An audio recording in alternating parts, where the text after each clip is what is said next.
스필오버 효과라는 것이 있습니다. 스필오버 효과 뭐냐 하면 그러니까 위성 방송을 하지 않습니까? 그 위성 방송을 할 때 위성에서 이제 전파를 쏘잖아요. 근데 그 전파를 쏠 때는 목적했던 지역이 있습니다. 근데 이 전파가 목적했던 지역을 넘어서서 타 지역이나 주변 국가에까지 전파를 송출하는 그래서 전파가 유출되는 현상을 스필오버 효과라고 얘기합니다. 그래서 본래 전파가 목적했던 것보다 더 넓게 흘러넘쳐서 전파가 흘러넘쳐서 전파가 유출되는 것이죠. 그래서 부산에서 TV를 틀면요, 일본 방송이 잡히기도 한다고 합니다. 들어보셨나요? 부산 TV를 틀면 일본 방송이 잡힌다는 거예요. 그런 게 스필오버 현상입니다. 그래서 일본의 지역에 위성 방송을 쏘는데 그 위성 방송이 흘러넘쳐서 부산에게까지 넘쳐오는 것이죠. 그래서 이와 같이 본래 생각하지 못했던 다른 영역에까지 효과를 미치는 것이 바로 스필오버 효과입니다. 예를 들자면 우리나라에 그 삼성전자가 있어요. 그렇죠? 그럼 삼성전자가 세계적으로 인기를 얻습니다. 각광을 받죠. 그러면서 무슨 일이 일어나냐면 이 삼성전자만이 아니라 메이드 인 코리아 한국 제품을 상세하는 이 한국에 있는 모든 전자회사도 그 효과를 보는 거예요. 그래서 삼성전자의 인기가 흘러넘쳐서 메이드 인 코리아 한국에 있는 전자회사들까지도 그 인기를 얻어서 많은 매출을 올리게 됩니다. 이렇게 흘러넘침의 효과를 스필오버 효과라고 이야기합니다. 그런데 선민인 이스라엘 백성도 어떠한 삶을 살아야 되느냐? 이 신앙적인 스필오버 효과가 나타나야 됩니다. 그래서 여러분들 눈치채셨겠지만 지금 연 5주 에스겔서를 같이 보지 않습니까? 에스겔서 1장에서 3장까지는 에스겔의 소명이었고 그리고 지난주 4장과 오늘 5장의 말씀인데 4장과 5장의 말씀은 에스겔의 첫 번째 예언의 활동인 거예요. 그런데 특이한 건 뭐냐? 에스겔의 첫 번째 예언 활동이 말씀으로 전하는 말씀 선포가 아니라 몸으로 전하는 몸의 선포입니다. 상징 행동을 통해서 예언을 합니다. 그래서 4장에서는 3번의 상징 행동을 했고 오늘 5장에서는 또 한 번의 상징 행동을 합니다. 그리고 이게 4장, 5장에서 하는 이 에스겔의 상징 행동의 내용이 뭐냐면 예루살렘의 심판입니다. 이제 예루살렘은 과거의 예루살렘은 어떤 곳이냐면 이스라엘의 머리예요. 이스라엘의 중심입니다. 그런데 이제 이스라엘의 중심이었던 예루살렘이 이제는 머리가 아니라 쓸모없는 머리털이 되었습니다. 머리카락이 됐습니다. 머리가 쓸모없는 머리털이 되었고 그리고 예루살렘의 권위가 없어졌어요. 권위가 떨어졌습니다. 그래서 성경에서는 이게 수염 있지 않습니까? 수염이 권위를 상징하는 오늘 보면 머리도 밀어버리고 수염도 밀어버려라. 권위가 땅에 떨어졌다. 제가 이 에스겔서 5장의 말씀을 준비하면서 제가 에스겔에게 너무 동화가 돼가지고 우리 집사람한테 이번 주에 내가 머리 다 밀고 나갈까? 그랬어요. 삭발로 얘기했으니까 말려가지고 그러지 말라고. 아마 제가 머리 삭발 딱 하고 예배당 갔으면 여러분들 주먹 눈이 이만해졌을 거예요. 도대체 목사님 무슨 일이 있길래 머리를 다 밀었을까? 그죠? 그 효과 이게 상징 행동인 거예요. 어쩌면 내년에 한번 밀지도 모르고 뭐 그런 것들이죠. 그런 것들이 바로 이제 상징 행동입니다. 그래서 이러한 예루살렘의 멸망을 상징하기 위해서 권위도 떨어졌고 이제는 더 이상 중심도 아니고 쓸모없어졌어. 예루살렘이 쓸모없어졌어. 교회가 권위도 떨어졌고 더 이상 교회가 쓸모없어졌어. 그것을 상징하기 위해서 에스겔이 머리를 밀고 수염을 깎는 거예요. 그리고 그 털들을 모아요. 모아가지고 그 털들을 정확히 3분의 1, 3분의 1, 3분의 1로 재서 나눕니다. 그래서 이제 하나님의 심판이 임하는데 3분의 1, 3분의 1, 3분의 1의 심판이 임하게 될 것입니다. 사실 구약 성경에서 특별히 예언서에서 예루살렘의 멸망이란 주제는 특별한 흔한 아주 자주 볼 수 있는 주제입니다. 그런데 이 제2기능을 하지 못한 예루살렘이 이제 하나님의 심판을 받게 되는데 이 에스겔서만이 갖고 있는 아주 독특한 표현이 있습니다. 오늘 5절의 말씀인데 같이 읽어볼까요? 주 여호와께서 이와 같이 이르시되 이것이 곧 예루살렘이라 내가 그를 이방인 가운데 두어 나라들이 둘러있게 하였거늘. 하나님께서 예루살렘을 이방 나라들 가운데 둘러있게 하셨다라고 말씀해요. 이방 나라들이 둘러싸게 했다는 거예요. 이 표현이 에스겔서 5장만 해도 6번 나옵니다. 지리적으로는요, 예루살렘은 이방 나라들에게 둘러싸여 있는 게 아니라 가나안 복지 이스라엘 안에 둘러싸여져 있죠. 예루살렘은 이스라엘 안에 둘러싸여 있습니다. 그런데 하나님께서 뭐라고 말씀하시냐면 예루살렘은 이방 나라들 가운데 둘러싸여 있다 이렇게 말씀하십니다. 하나님께서 이렇게 말씀하시는 이유는 하나님께서 기대하시는 예루살렘에 대한 의도가 있습니다. 그것이 뭐냐? 하나님께서 예루살렘에게 기대하시는 것이 있다는 게 뭐냐면 그게 바로 예루살렘의 스필오버 효과입니다. 하나님께서 예루살렘을 가나안 복지 이스라엘 가운데 두시고 그 예루살렘 안에 성전을 두셨을 때 하나님이 기대하신 것이 있어요. 그것이 무엇이냐면 하나님의 통치가 하나님의 통치하심이 스피로 예루살렘 성전을 중심으로 흘러넘쳐서 하나님의 통치하심이 예루살렘을 흘러넘쳐서 이스라엘뿐 아니라 이방 나라들까지도 하나님의 통치가 흘러넘치기를 원하셨던 겁니다. 하나님은 예루살렘을 통하여서 이방 나라들이 확장된 예루살렘의 신도시들이 되기를 원하셨습니다. 그런데 예루살렘이 이러한 스피로브 효과, 흘러넘침의 효과를 일으키지 못합니다. 그래서 이제 하나님께서 예루살렘을 폐품 취급하시는 거예요. 버리십니다. 1960년대부터 서울이 급격하게 발전하게 됩니다. 그러면서 서울이 정치, 경제, 문화, 교육, 예술 모든 분야의 중심지가 됩니다.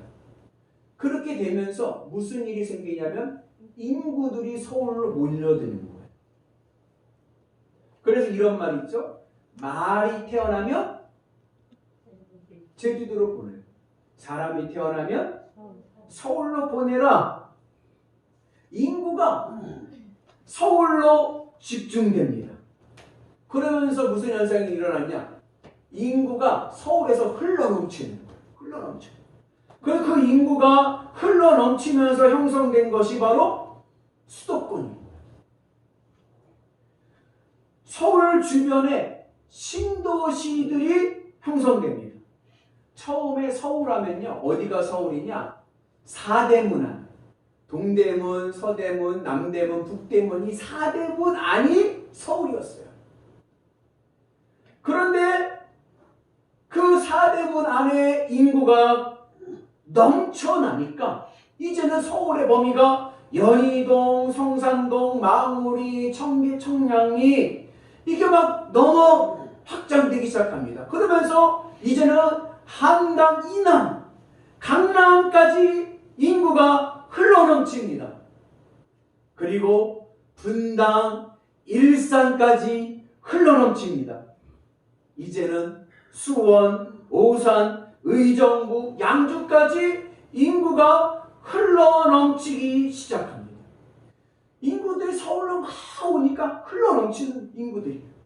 그러면 신도시들이 생기는 거예요. 그러다 보니까 수도권에 집이 부족한 거예요. 인구는 넘치는데 집이 부족합니다. 우리나라는 조금 외국과 좀 독특한 게 수도권 안에 인구의 절반 이상이 살아요. 그러니까 이게 집값이 떨어지질 않고, 인구는 줄는데 집값이 떨어지지 않고 집값이 계속 오르는 게 계속 몰려드니까, 수도권으로 몰려드니까, 그렇습니다. 그래서 이 인구의 스피로버 현상이 양주까지 왔는데 이제 동두천을 지나서 어디까지요? 연천까지 흘러넘치기를 기대해 봅니다. 오늘 하나님께서 이와 같이 예루살렘에게 기대하신 게 있어요. 그게 뭐예요? 하나님의 통치가 흘러넘치기를 원하십니다. 그래가지고 그 하나님의 통치가 어디까지? 이방 나라들까지, 이방인들에게까지 흘러넘쳐서 확장되기를 원해서 이방 나라들이 예루살렘의 신도시가 되기를 원하십니다. 그런데 이것이 이루어지지를 않습니다.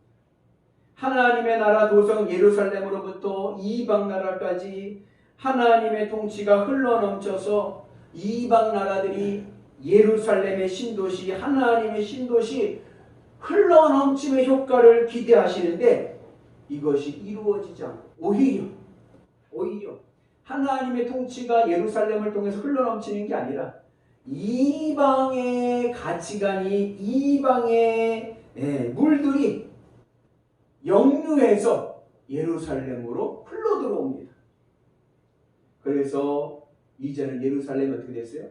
역류에 들어오는 그 이방 세력의 그 세상 가치에 물들어서 쓸모없게 된 거예요. 예루살렘이 하나님의 수도인 이유는 예루살렘 안에 하나님의 거처 성전이 있기 때문입니다. 성전은요, 하나님이 임재하시는 모델하우스입니다. 하늘 천국 기운이 흘러넘쳐나는 거죠. 하나님의 천국의 은혜가 흘러넘쳐나는 것입니다. 이것을 성경은 무엇으로 비유하냐면 생수의 강으로 비유합니다. 생수의 강이 흘러넘치는, 하나님의 통치하심을 흘러넘치는. 제가 밴드에 찬양 영상을 올려놨는데 보셨나요? 생수의 강이 내게서 흐르네. 생수의 강이 내 안에서 하나님의 통치하심 흘러넘치기를 바랍니다. 우리 한번 찬양해 볼까요? 제가 음치라서 이거를 그냥 다운받아서 이렇게 편집을 했는데 우리 한번 신나게 우리 같이 한번 찬양해 보겠습니다. 생수강이 내게서 흐르네. 저는 자고 보는 것 다 보겠네. 문을 열고 같이 힘다 부시는 생수의 강이 내게 흘러넘치네. 생수의 강이 내게서 흐르네. 저는 자고 보는 것 다 보겠네. 문을 열고 같이 힘다 부시는 생수의 강이 내게 흘러넘치네. 울불불아 솟아나라 솟아나라 넘치도록 솟아나라 넘쳐나게 솟아나서 날 부소서. 생수의 강이 내게서 흐르네. 저는 자고 또는 혼자 보겠네. 몸을 열고 같이 힘자 부시는 생수의 강이 내게 흘러넘치네. 생수의 강이 내게서 흐르네. 저는 자고 또는 혼자 보겠네. 몸을 열고 같이 힘자 부시는 생수의 강이 내게 흘러넘치네. 울불불아 솟아나라 솟아나라 넘치도록 솟아나라 넘쳐나게 솟아나서 날 부소서. 울불불아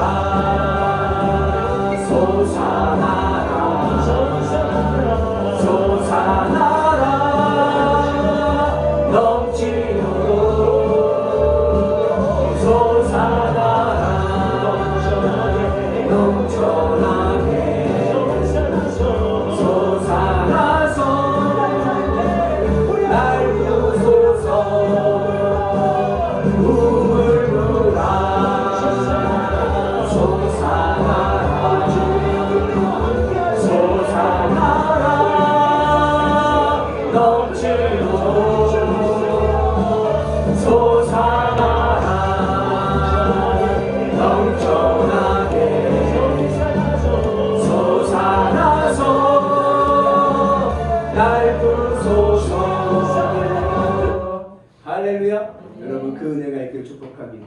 에스겔서 47장을 보면요.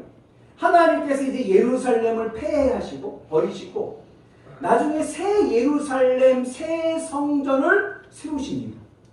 그 모습이 47장에 나오는데 그 하나님의 비전 새 예루살렘을 에스겔이 봅니다. 에스겔이 그 새 성전 새 예루살렘을 보니까 새 성전 안에 있는 성소 안에서 생수의 물이 흘러나와. 생수의 물이 흘러나와. 그 성소에서 흘러나오는 생수의 물이 어디로 나오느냐? 성전 동문으로 향해서 흘러나옵니다. 그렇게 성소의 생수의 물이 성전 동문을 통해서 흘러나오는데 맨 처음에는 그 물이 발목까지 찹니다. 그리고 있다가 그 물이 무릎까지 찼습니다. 그리고 허리까지 찹니다. 그리고 나서 키를 넘기고 큰 강물이 돼서 성소에서 나오는 생수의 물이 큰 강물이 돼서 어디를 덮어버리느냐? 죽음의 바다 사해를 덮어버립니다. 그리고 그 사해가 생명력의 바다로 바뀝니다. 그러면서 그 물속에서 큰 물고기들이 자라고 헤엄치는 생명력 있는 큰 바다가 됩니다. 성소에서 흐르던 생수의 물이 흘러서 사해를 덮고 생명의 바다, 그 바다가 온 세상을 덮어버립니다. 오늘 하나님께서 예루살렘을 향해서 원하시는 것이 바로 이것입니다. 스피로 하나님의 통치가 교회 안에서만이 아니라 예루살렘만이 아니라 하나님의 통치가 흘러넘쳐서 생수의 강이 내게서 흐르네. 생수의 물이 흘러넘쳐서 예루살렘과 이스라엘과 이방 땅까지 흘러넘쳐서 그 이방 땅이 뭐가 돼요? 확장된 예루살렘, 예루살렘의 신도시들이 되기를 하나님께서 기대하십니다. 그런데 에스겔에 있던 그 예루살렘이 오히려 생수의 강이 흘러넘치는 게 아니라 역류돼서 세상의 물들이 예루살렘 안으로 성전 안으로 들어옵니다. 그러면서 이 성전이 교회가 세상 가치, 세상 이야기에 오염되고 그리고 더럽혀졌습니다. 우리 같이 있습니다. 그러므로 나 여호와가 말하노라. 내가 나의 삶을 두고 맹세하노니 내가 모든 미운 물건과 모든 가증한 일로 내 성소를 더럽혔습니다. 모든 가증한 일로 내 성소를 더럽혔다는 것은 세상 기운들이 역류해서 세상 가치들이 역류해서 성전을 장악하게 되었다는 것입니다. 그래서 하나님의 성전이 오염되고 더럽혀졌습니다. 성전이 아무 쓸모없게 되고 교회가 교회되지 못하고 그러니까 하나님께서 어떻게 해요? 폐기, 처분하십니다. 예루살렘은 하나님의 통치가 흘러넘치는 자리입니다. 하나님의 통치가 흘러넘쳐서 이방 땅까지 흐르게 합니다. 그런데 오히려 이방 나라의 기운이 역류에 들어와서 성전을 더럽혔습니다. 이제 남은 것은 예루살렘의 폐기입니다. 그럼 어떻게 해야 됩니까? 하나님의 성전 예루살렘이 세상에 먹히지 않고 하나님의 통치가 흘러넘치는 스피로버 효과를 내게 해야 됩니다. 그럼 어떻게 그게 가능합니까? 어떻게 해야 이 먹혀버린 이 예루살렘 성전이 다시 회복할 수가 있습니까? 예루살렘 안에 사는 거민들이, 오늘 우리 교회 안에 있는 우리 모든 성도들이 마음과 뜻과 힘을 다해 하나님을 사랑하는데 전심전력을 해야 돼. 예루살렘 안에 사는 거민들은 하나님 사랑하기가 인생의 제일의 목표가 돼야 되고, 하나님으로 기쁘고 만족하고 행복해하면서 하나님의 뜻이 나를 통해 이루어지기를 소망하고, 한 시대 사는 인생, 하나님 나를 사용하여 주옵소서, 하나님의 뜻이 나를 통하여 이루어지게 하여 주옵소서. 우리 한번 오른손들과 한번 따라서 해볼까요? 주여, 주여, 한 시대에 쓰임받게 하옵소서. 아멘이십니까? 아멘. 한 번 사는 인생, 그게 내 인생의 소망이 돼요. 한 시대 하나님으로부터 한번 쓰임받자, 이것이 소원이 되고, 하나님의 말씀이 내 뱃속 창자 깊숙이 채워져서 내 마음판이 새겨지고, 그 말씀 붙잡고 순종하면서 하나님의 통치가 스피로버 온 세상에 흘러넘치도록 하는 것입니다. 그럴 때 예루살렘은 다시 회복될 것입니다. 이방인들은 무엇을 먹을까, 무엇을 마실까, 무엇을 입을까에 관심하면서 풍요를 위해서 새벽부터 밤늦게까지 열심히 일합니다. 일하는 목적이 뭐냐? 먹기 위해서고, 마시기 위해서고, 입기 위해서입니다. 그러나 선민 이스라엘은 먹기 위해서가 아니라 하나님 사랑하기입니다. 왜 사십니까? 먹기 위해 삽니까? 죽지 못해 삽니까? 선민 이스라엘은 하나님 사랑하기 위해서 삽니다. 윤경희 집사님 왜 사십니까? 하나님 사랑하기 위해서 사십니다. 내 정체성은 내가 왜 사느냐? 하나님 사랑하기 위해서. 김기환 권사님 왜 사세요? 하나님 사랑하기. 할렐루야. 아멘. 나는 왜 사는가? 하나님 사랑하기 위해서 삽니다. 인간은요, 영적인 존재이기 때문에요, 이 땅의 것으로는요 절대로 만족할 수가 없어요. 요즘에 흥행하고 있는 드라마라고 그래요, 영화라고 그래요, 넷플릭스에서 하는 그 오징어 게임이라는 게 있어요. 보셨나요? 궁금하신 분은 저한테 이메일 보내주시면 제가 파일을 보내드리겠습니다. 7시간 30분. 저 이번 주에 그거 보느라고 아주 힘들었어요. 도대체 오징어 게임을 모르면 말을 못한다니까 한번 봤죠. 근데 거기 내용은 이런 거예요. 인생이 막장까지 간 사람들이 빛에, 사채에 50억, 60억의 사채 빚이 있는 거예요. 사채업자들이 와서 도장증을 합니다. 뭘요? 장기. 다음 달까지 안 갚으면 네 콩팥과 네 눈알은 내 거야. 그렇게 허덕이는 인생을 사는 사람들에게 마지막 기회를 줍니다. 465억 원의 상금을 들고 자기 목숨을 걸고 탈락하면 죽는 거예요. 총에 쏴서 죽어요. 그러면서 게임을 하면서 삽니다. 그런데 여러분, 거기서 1등한 사람이 있을 거 아닙니까? 결국 1등한 주인공이 있어요.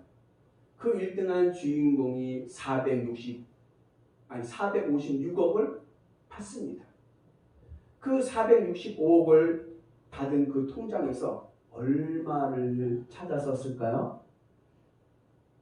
얼마를 찾아서 쓸까요? 10,000원. 그 드라마에서 계속 나오는 게, 앞과 뒤에 나오는 게 10,000원. 10,000원만 빌려주세요. 10,000원만 빌려주세요. 456억을 받았어도 10,000원. 뭘 얘기하냐? 인생은 돈으로 사는 게 아니고요. 인생은요, 10,000원만 있으면 삽니다. 400억이 있다고 사는 게 아니라 10,000원만 있으면 사는 거예요.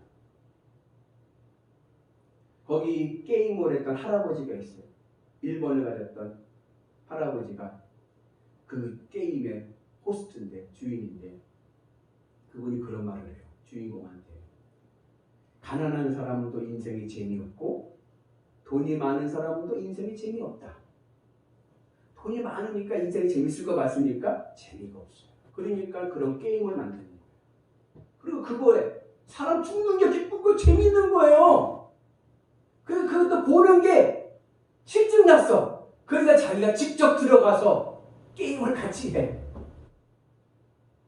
여러분, 물질이 인간을 행복하게 한다? 인간은 절대로 만족할 수 없어요. 오히려 조금만 더. 물질은요, 10,000원만 있으면 돼요.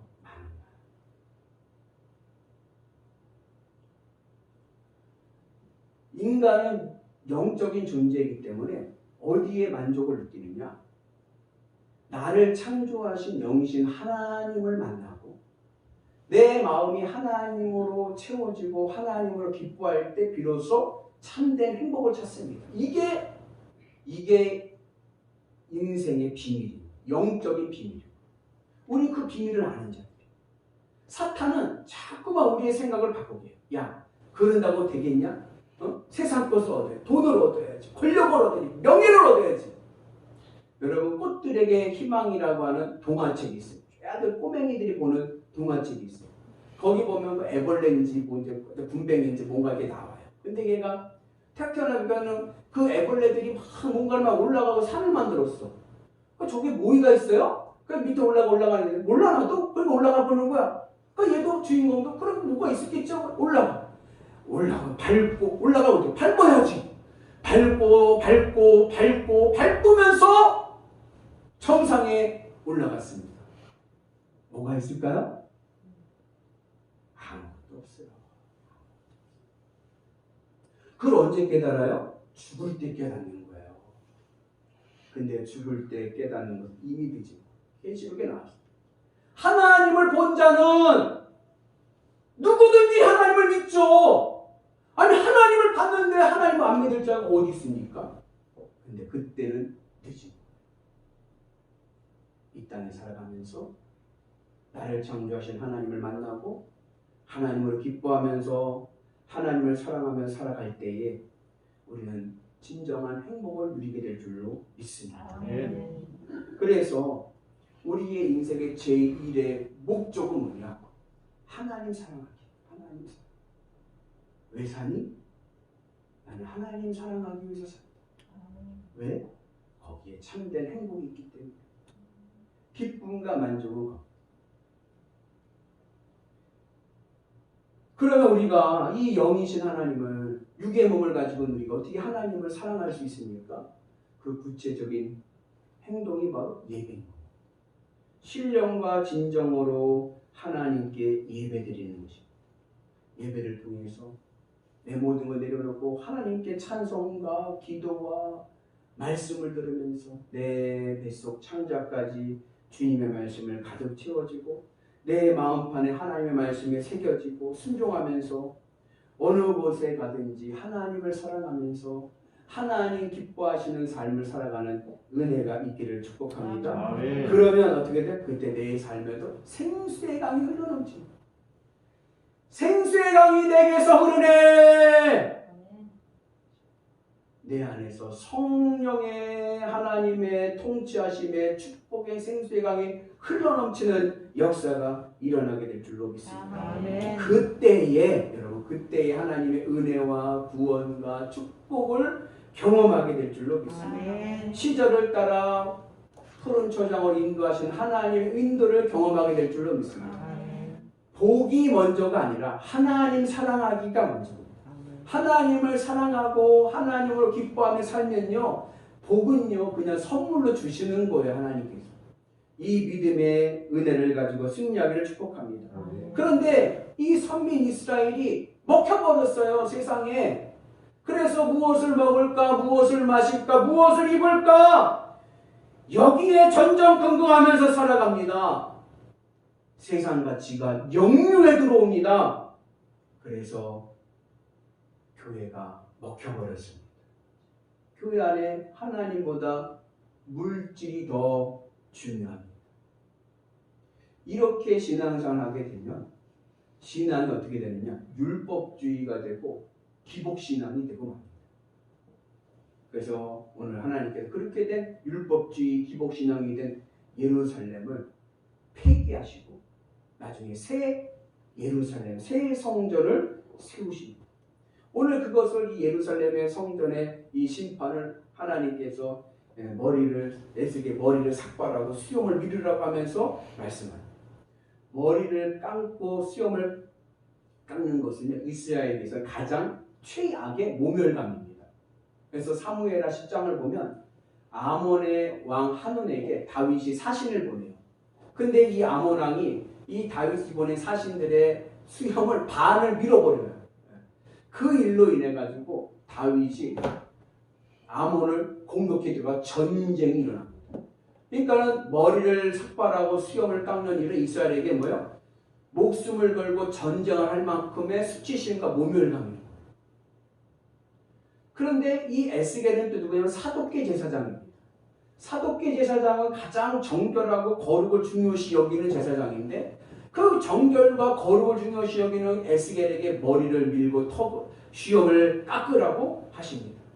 그리고 그 머리를 깎은 이 털들을 모아가지고 3분의 1, 3분의 1, 3분의 1로 나눕니다. 그리고 하나님의 심판을 하나님께서 예언하시는 거예요. 같이 있습니다. 그 성읍을 에워싸는 날이 차거든 너는 털업 3분의 1은 성읍 안에서 불사르고 3분의 1은 성읍 사방에서 칼로 치고 또 3분의 1은 바람에 흩으라. 내가 그 뒤를 따라 칼을 내리라.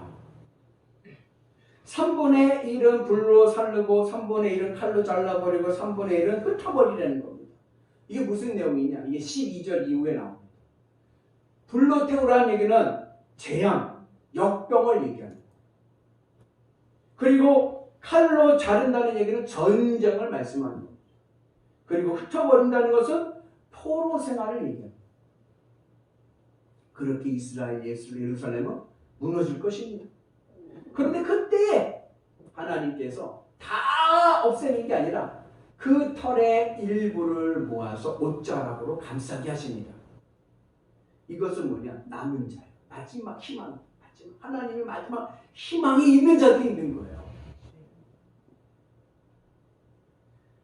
바라기는 오늘 우리가 하나님의 심판이 마지막 때에 하나님께서 마지막으로 남겨두신 남은 자들 되기를 주의 이름으로 축복합니다.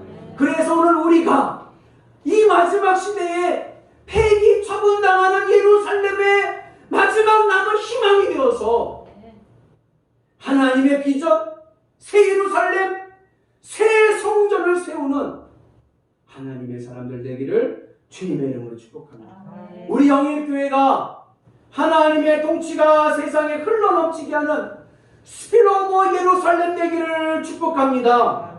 어떻게 해야 됩니까?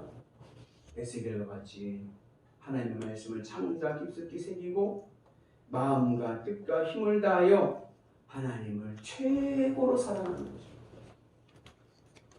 내 삶이 하나님의 생수의 강이 흘러넘치게 하는 예루살렘이 될 때에 비로소 우리 삶에 가나안 복지가 임하게 될 줄로 믿습니다. 아멘. 우리가 어떻게 우리의 삶이 하나님의 통치가 일어나는 예루살렘으로 일어날 수가 있습니까? 어떻게 우리가 하나님을 최선을 다해 사랑할 수 있습니까? 그래서 주님의 십자가가 있는 거예요.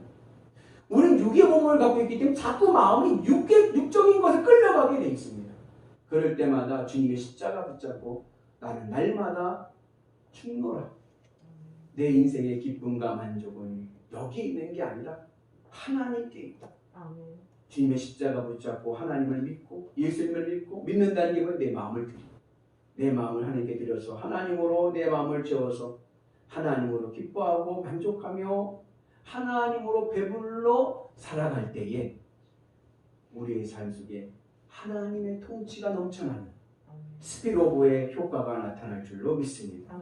그때 우리의 삶이요 신도시가 되는 거예요. 예루살렘의 신도시, 새 에덴이 될 줄로 믿습니다.